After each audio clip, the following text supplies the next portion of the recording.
प्रत्येक आस्तिक व्यक्ति, स्त्री हो अथवा पुरुष हो, सूर्यार्घ रोज देना चाहिए। उससे जीवन में तेजस्विता आती। बहुत ध्यान से सुने माताएं, गर्भिणी माताएं यदि त्रिकाल सूर्यार्घ दें, प्रातः, मध्याह्न और सायं, तो उनके गर्भ की जो संतान है, कन्या हो अथवा पुत्र, अत्यंत तेजस्वी होते, बहुत प्रखर होते, तेजस्वी होते। आप अपनी संतान को उत्कृष्ट बनाना चाहती हैं तो सावधानी गर्भ से ही आरंभ कर दीजिए।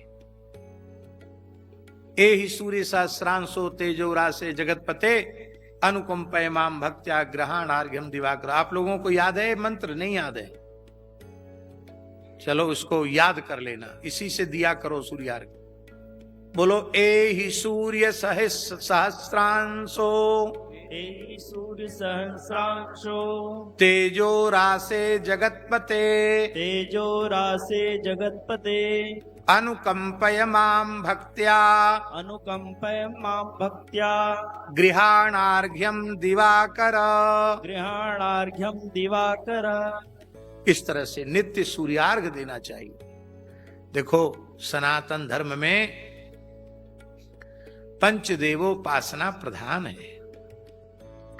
हर व्यक्ति को गणपति स्मरण, सूर्यार्घ, भगवती को प्रणाम, उनका पुष्पार्चन, भगवान शिव को जल चढ़ाना, भगवान नारायण का स्मरण करना, ये अवश्य करना चाहिए।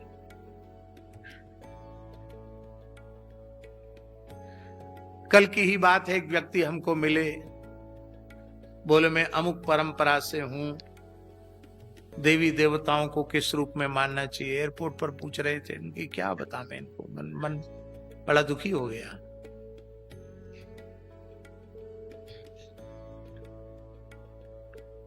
इस भेद बुद्धि से साधक के हाथ में केवल अपराध लगता है और कुछ उसको हासिल नहीं होता है। इसलिए पंचदेवोपासन करते हुए अपने इष्ट आराध्य के प्रति अंगी भाव, शेष स्वरूपों के प्रति अंगभाव रखना चाहिए और उन्हें उन्हीं का स्वरूप समझना चाहिए। जैसे हम आपको निवेदन करें, आप लोगों के घर में भगवान की सेवा पूजा तो विराजमान है, पर ये पूरी नहीं है, ये अधूरी है। आप लोग कहें जी अच्छे कथा कहने वाले बाबा जी आ गए रांची में, हमारी पूजा कोई अधूरी बता दिया। हाँ, आप पूजा कर रहे हैं वो पूरी नहीं है, अधूरी है। कैसे अधूरी? आपकी संपूर्ण पूजा तब मानी जाएगी यदा मध्ये तु गोविंदः आग्नेयाम गणपम यजेत। मध्य में गोविंद है, राम कृष्ण नारायण आपके मध्य में विराजमान है प्रधान ठाकुर जी के रूप में, तो अग्नि कोण में गणपति विराजमान होने चाहिए।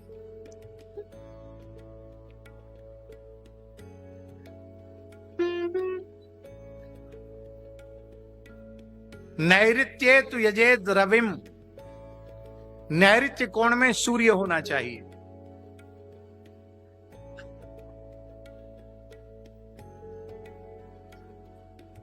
वायव्य कोण में भगवती दुर्गा होनी चाहिए और ईशान कोण में भगवान शिव होना चाहिए। ध्यान में आई बात? बीच में ठाकुर जी तो अग्नि कोण में गणेश, नैऋत्य कोण में सूर्य, वायव्य कोण में दुर्गा और ईशान कोण में शिव जी। इसका तात्पर्य ठाकुर जी के साथ गणपति, सूर्य, शक्ति और शिव, इनको भी विराजमान करना चाहिए। अब ऐसे लोग आ गए हैं अनन्य लोग, जो कहते सब देवी देवता घर से बाहर निकाल के बाहर कर दो, फेंक दो बाहर, एक ठाकुर जी रख लो, बस हो गया काम।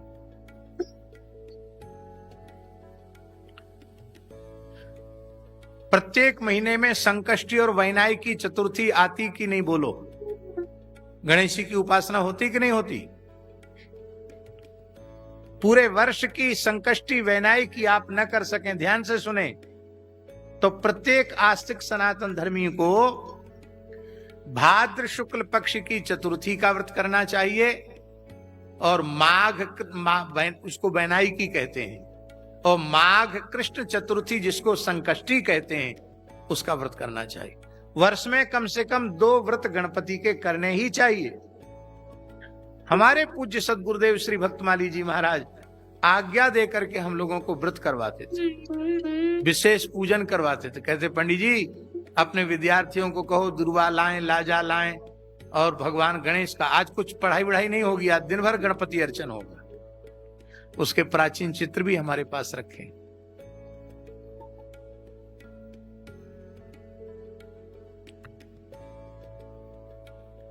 साल में 2 बार नवरात्रि आती है। आप दुर्गा का पूजन करते हैं कि नहीं करते? दुर्गाष्टमी का व्रत करते हैं कि नहीं करते हैं? कन्याओं को भगवती दुर्गा के रूप में पूजन करके उनके चरणों को धोते हैं कि नहीं धोते हैं? उनका भगवती के रूप में आदर करते हैं कि नहीं करते हैं? सूर्य षष्ठी का व्रत आता है जिसको बिहार में छठ पूजा कहते हैं। सूर्य भगवान की उपासना करते हैं कि नहीं करते हैं? रवि सप्तमी, भानु सप्तमी व्रत आता, सूर्य की उपासना करते हैं कि नहीं करते हैं?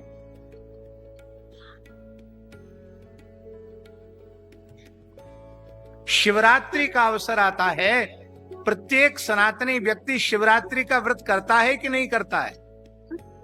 4 प्रहर की भगवान शिव की सेवा करता है कि नहीं करता है? करना चाहिए। और श्रावण मास के प्रत्येक, पूरे श्रावण व्रत न कर सके तो श्रावण के प्रत्येक सोमवार को व्रत करता है कि नहीं करता है? कम से कम सोमवार भगवान का अभिषेक करता है कि नहीं करता है? करना चाहिए। कई बार हमें बड़ी पीड़ा होती है कि हम जिन भगवान के उपासक हैं वो हमारे भगवान गणपति पूजन भी करते हैं, शिव पूजन भी करते हैं, भगवती का अर्चन भी करते हैं, इस प्रकार से परिपूर्ण मंदिर नहीं बन रहे हैं। जबकि पुराणों में इसी प्रकार के मंदिरों की विशेष चर्चा है। तो क्यों ना शास्त्रीय एक मंदिर शास्त्रीय निर्मित हो, जिससे प्रेरणा प्राप्त करके लोग जहां कहीं नए मंदिर बनावें, इसी क्रम से मंदिर। ऐसी झाजी शिवजी के मंदिर में भी है, मध्य में शिवजी हो तो ईशान कोण में कौन होना चाहिए, अग्नि कोण में कौन होना चाहिए, नैऋत्य कोण में कौन होना चाहिए, वायव्य कोण में कौन, ये भी है। भगवती का मंदिर हो तो पंचदेव, गणपति का मंदिर हो तो पंचदेव, शिवजी का मंदिर तो पंचदेव, सूर्य का मंदिर हो तो पंचदेव। इस प्रकार की उपासना, मध्य में जो देवता प्रधान होगा उसके अन्य 4 देव अन्य अन्य कोण में होंगे, तभी उस देवता का वह मंदिर परिपूर्ण माना जाए।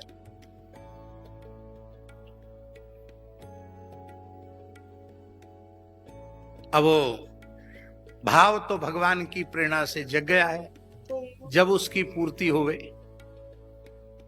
क्योंकि उत्तराखंड में कुछ भी बनाना, और वो भी मार्बल पत्थर में बनाना, बहुत विशाल बनाना, वो भी बहुत सामान्य खर्च नहीं है। अब कितना बड़ा खर्च है ये तो ठाकुर जी जाने, पर अनुमान ऐसा लगा रहे हैं बनाने वाले लोग कि 50 करोड़ के ऊपर पहुंचेगा बनते बनते। एक व्यक्ति की क्षमता नहीं है, पर भगवान लोगों को प्रेरित करेंगे। और जब मन में भाव जगा है तो बनना तो है ही है। गंगा जी ने दी है जगह तो बनना है।